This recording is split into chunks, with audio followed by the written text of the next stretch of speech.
경찰개혁의 현황과 향후 과제에 관해서 한국 행보대학교 경찰행정학과 교수님의 시정 토론을 했습니다.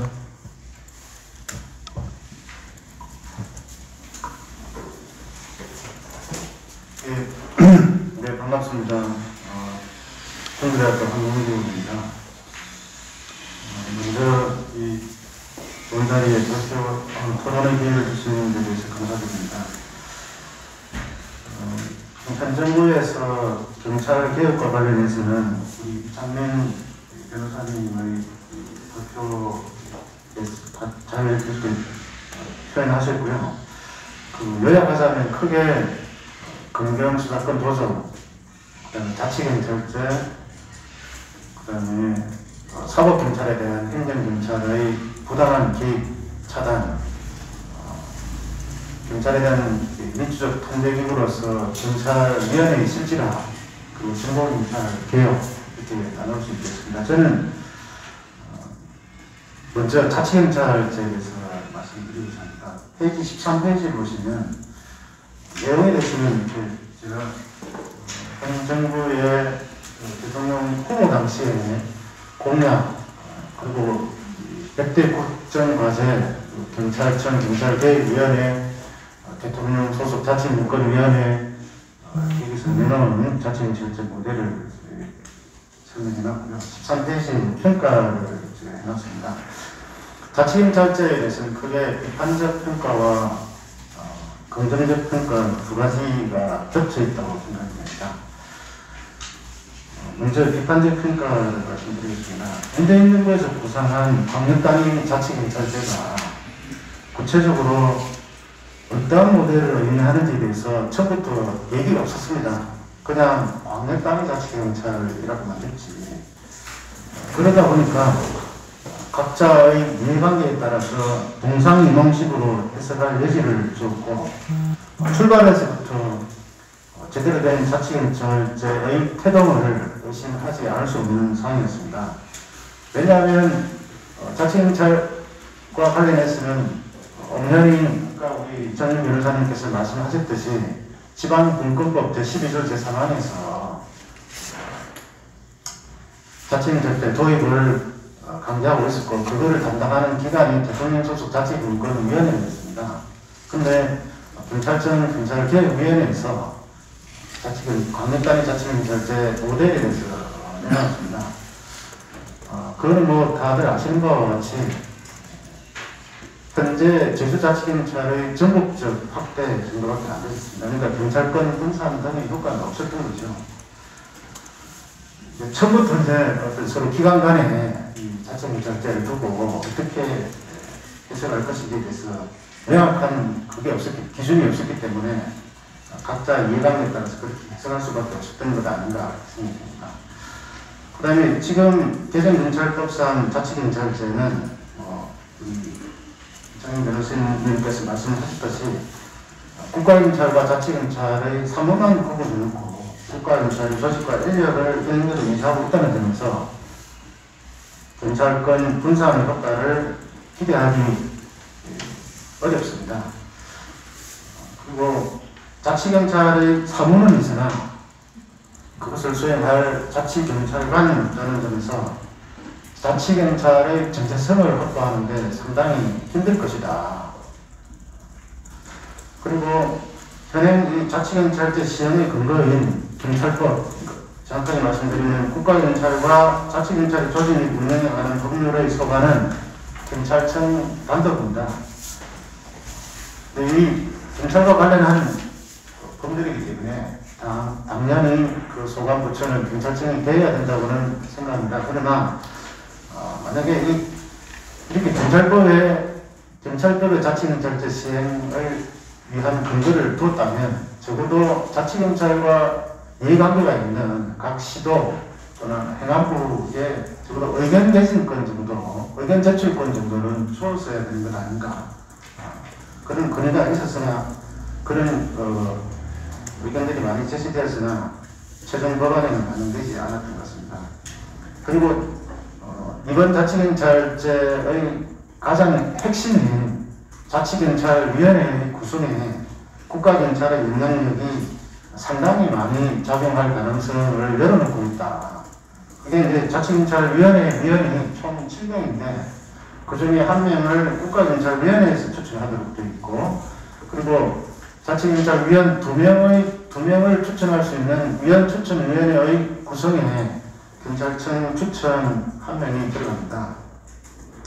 그런 측면에서 국가경찰의 영향력이 상당히 크다. 그 다음 긍정적 평가는요, 어쨌든 2004년도에 아까 지방분권법에서 국가의 자치경찰제 시행을 강제하고 있었으나 20여 년이 지난 오늘에서야 자치경찰제가 시행이 되었다. 어쨌든 시행이 되었다는 측면에서 크다는 의미가 있지 않느냐. 그 다음에 또 개정경찰법에서는 지금까지 이 치안에 대한 책무를 국가에만 부여했었는데 지방자치단체가 부여하고 있습니다. 그게 뭐 선언적 의미일지라도 상당한 의미가 있다. 그리고 국가경찰사무와 배타적 관계에 있는 자치경찰사무를 법률에 명시하고 있습니다. 그리고 시도의사가 이 자치경찰사무의 수행에 필요한 예산을 수립할 수 있도록 하고요. 그리고 시도의사 소속의 자치경찰위원회에서 자치경찰사무를 관장하면서 자치경찰사무를 수행하는 경찰관에 대한 인사권과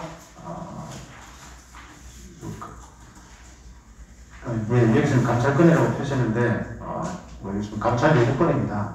이걸 제한적으로 행사할 수 있도록 하고 있고요. 그리고 경찰서장의 자치경찰 사무 수행에 대해서 자치경찰위원회에서 정기적으로 평가하도록 하고 있다는 이러한 규정들은 지역 주민들이 원하는 치안 서비스를 제공하게 한다는 그런 자치경찰제 취지를 담고 있는 요소라고 하지 않을 수 없을 것 같습니다.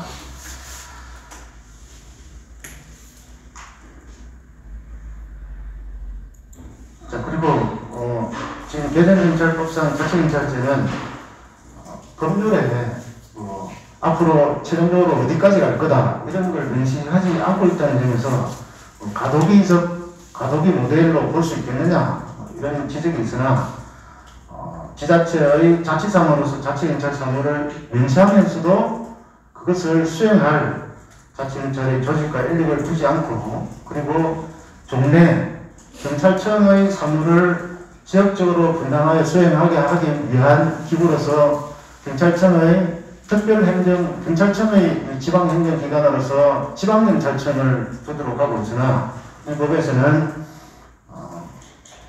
적어도 경찰의 사무를 지역적으로, 그러니까 기존에는 경찰청의 사무를 수행하도록 하게 했는데 지금은 경찰의 사무를 지역적으로 수행하게 하기 위한 시도경찰청을 두고 있습니다. 그게 그런 측면에서 보면 이게 완성된 모델은 아니지 않나. 가도기적 모델로 볼 수밖에 없고, 그리고 그렇게 그렇게 보지 않는 사람들이 예컨대 경찰에서는 완성된 모델로 보고 싶어 하겠죠. 그러나 의원이 아직 뭔가 불안하지 않습니까? 자치경찰 사무, 지자체의 자치사무는 지자체의 조직과 인력, 예산으로 이렇게 수행되어야 되거든요. 원래 자치사무는. 그러나 자치경찰 사무는 지자체의 자치사무이면서도 그 수행을 국가경찰에 위임해 놓은, 보통의 사무는 국가사무를 지자체에 위임해 놓으면 지자체의 조직과 인력으로 수행하는데 이건 거꾸로 되어 있습니다. 그런 여러 가지 측면을 고려했을 때 가덕비적 유한성의 모델로 봐야 되는 거 아니냐 이런 생각이 듭니다. 그리고 현재의 자치경찰제에 대해서 많은 비판이 있으나 그 비판은 충분히 설득력 있고 의미 있는 지적입니다. 그러나 현재 자치경찰제가 도입될 때 국민적 인식이 굉장히 낮았습니다. 자치경찰제를 왜 도입해야 되는가. 그리고 경찰관들도 자치경찰제 도입에 대해서 굉장히 거부감을 많이 가졌었고요. 그리고 본질적으로 지자체장의 권한 강화에 대해서 국회에서는 상당히 경계심을 갖고 있고, 그로 인해서 지자체장이 이 자치경찰제에 대해서 굉장히 소극적 입장을 취해왔습니다. 그래서 자치경찰제 도입에 대한 추진 동력을 마련하기 쉽지 않았고, 그게 바로 현재의 모델로 이어지는 게 아닌가 이렇게 말씀드리고 싶습니다. 예,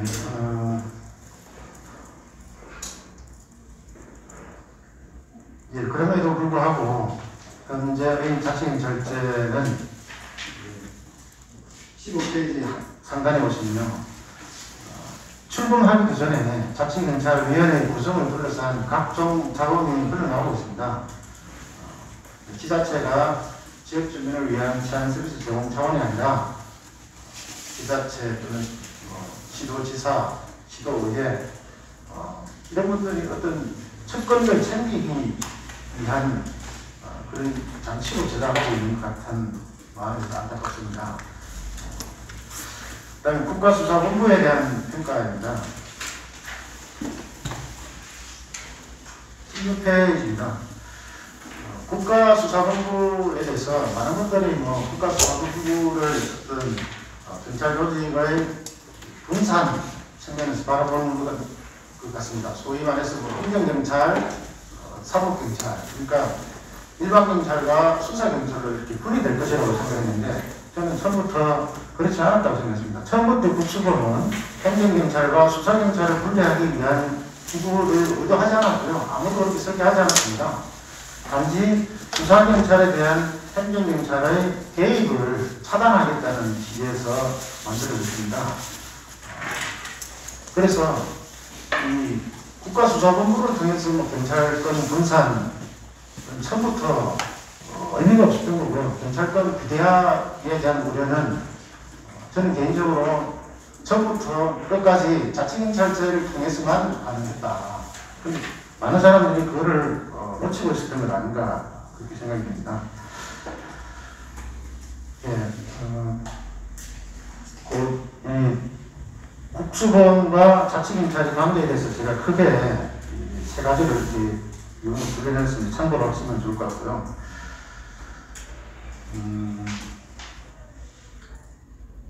그러면 현재 경찰법 하에서는, 그리고 현재 경찰법 하에서 자치경찰제가 도입됐는데 국가경찰 중심의 일어난 모델입니다. 이 모델에서는 중장기적으로 어떻게 가야 될 것인가. 저는 국수본이 원래 의도한 것과는 다르게 됐지만 이 국수본이 나중에는 결과적으로 경찰에서 분리되어야 된다. 그렇게 생각합니다.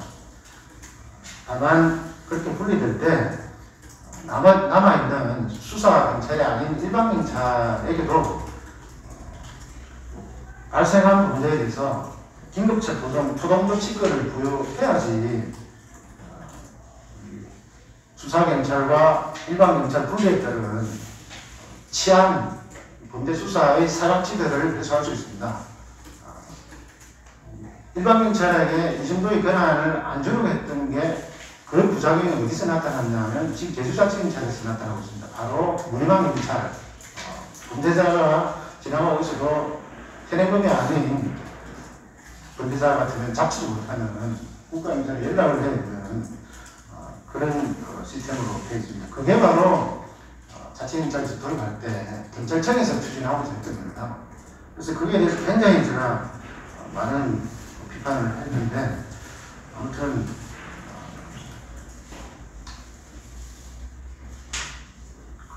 그리고 일부에서는 이 수사경찰과 행정경찰을 분리하면 안 된다고 얘기를 합니다. 그런 논리라면 수사와 기소도 분리하면 안 되죠. 그리고 개정경찰법에서도 아주 미미하지만은 자치경찰에게는 성폭력 예방, 성폭력 등에 대한 군대 예방 임무를 맡기고 수사는 제외시키고 성폭력과 관련된 수사는 국가경찰에 맡기고 있습니다. 벌써 행정경찰과 사법경찰이 분리하고 있는 거예요. 저는 또 이것조차도 그렇게 하지 마라 라고 했는데 이렇게 자치경찰을 가능하면 많은 권한을 안 주기 위해서 이렇게 조치를 한 것 같아서 마음이 안타깝습니다. 그리고 세 번째, 민주적 통제장치로서 국가경찰위원회 실치라. 다 아시는 것 같이 자치경찰위원회는 엄청 굉장히 의미 있는 통제장치로 두면서 국가경찰위원회는 과거와 같이 현직상 심의기구로 두었습니다. 참여위원회에서는 그렇게 논평했더군요. 국가경찰위는 기존의 경찰위원회에서 국가라는 글자를 붙인 뒤에 달라진 게 하나도 없다고 정확한 지식인 것 같습니다. 뭐 그런 측면에서 국가경찰위원회는 경찰의 민주적 통제기구로 실질 역할을 하기가 어렵다. 끝으로 간단하게 종합평가를 하면서 마치겠습니다. 일부에서는 우리 이찬민 변호사님도 그런 말씀을 하시는데 검찰개혁에는 치중해서 경찰개혁은 소홀했기 때문인가 이런 말씀들을 하시는데요. 저는 한마디로 전략의 부재입니다. 경찰개혁을 어떻게 하겠다는 전략이 없었고요. 두 번째는 과연 경찰개혁을 할 마음은 있었을까? 저는 그런 의문을 강하게 품고 있습니다. 항상 정권을 잡기 전에는 경찰 개혁을 해야 된다는 점 하면서 정작 정권을 잡고 난 뒤에는 경찰만큼 잘 협조해주는 기관이 없지 않습니까? 굳이 뭐 개혁을 해야 될 필요성을 느낄까? 그런 의혹 시선을 거두기 어렵습니다. 그 다음에 시민단체 등에서도 경찰개혁의 필요성, 그에 대한 정교한 추진 전략을 내놓지 못한 데에도 그 원인이 있지 않나 생각합니다. 비대한 경찰개혁의 핵심은 뭐 여러 가지가 있겠죠. 그걸 해소하기 위해서. 저는 아무리 생각해도 자치경찰제만큼 확실한 방안이 없다고 생각하는데 그에 대한 공감대 그리고 구체적인 방안에 대해서 충분한 이해가 없었던 것에 원인이 있다고 생각합니다. 심지어 자치경찰제 모델이 도입돼서 국회에서 법안 발의 전까지도 지금 이 모델 말고요. 홍익표 의원 안의 경우에 그럴 때도 왜 자치경찰제를 해야 되느냐 이런 이 자치경찰제의 필요성에 대한 근본적인 의문을 끊임없이 제기되어 왔고요. 그리고 자치경찰제의 모델에 대해서 이렇게 제대로 이해를 하지 못하고 있다는 것도 굉장히 많이 느꼈습니다. 그런 측면에서 충분한 준비가 부족했던 것 아닌가 싶습니다. 예, 그리고 이 경찰 개혁과 관련해서는 뭐 여러 시민단체 학자들도 뭐 여러 가지 있습니다. 경찰위원회 실치라, 자치경찰제, 정보경찰개혁, 국가수사본부 등등 있습니다. 근데 이 각각의 개혁들을 따로따로 해버리면 경찰은 완전히 풍지박산나버립니다. 어떤 조직이 그걸 원하겠습니까? 근데 이게 검찰과는 달리 한 조직이기 때문에 여러 기능이 여러 가지라서 그렇지 검찰은 수사 기능 하나밖에 없지 않습니까? 기소랑 공소기능. 근데 경찰은 여러 가지 기능이 혼재되어 있기 때문에 각각에 대해서 다 개혁할 필요가 있죠. 그러면 그거를 따로따로 해버리면 경찰 조직은 와야 됩니다. 그래서 서로 유기적으로 생각을 해서 개혁을 했어야 되는데 그런 부분도 좀 안타깝고요. 끝으로 이제 말씀드리겠습니다. 경찰 개혁은 경찰 개혁을 통해서 경찰을 경찰답게 만들자는 것이지 경찰로 하여금 어떤 임무도 수행하지 못하게끔 하자는 건 아니어야 된다고 생각합니다. 그래서 가끔 경찰권 행사와 관련해서 법적 근거를 마련해 줘야 될 필요가 있을 때 시민단체 등에서 그 인권 침해 성격이 너무 강하다 이런 이유로 그 법안 입법을 반대하는 경우가 많은데 저는 오히려 그렇게 두면 법 제도 밖에 그걸 두지 않느냐 통제를 하지 않겠다는 것이나 마찬가지입니다. 그런 측면에서 오히려 가능하면 법적 근거를 마련해줘야 되고 거기에 대해서 통제 장치를 촘촘하게 만들어야 되지 않을까 싶습니다. 네, 감사합니다. 네, 좋은 말씀 들었습니다. 특히 시민단 제도에서도 경찰 개혁의 필요성과 그에 대한 정교한 추진 전략이 부재하지 않는다는 지적에 대해서는 매우 딱 그만 지적이라고 생각합니다.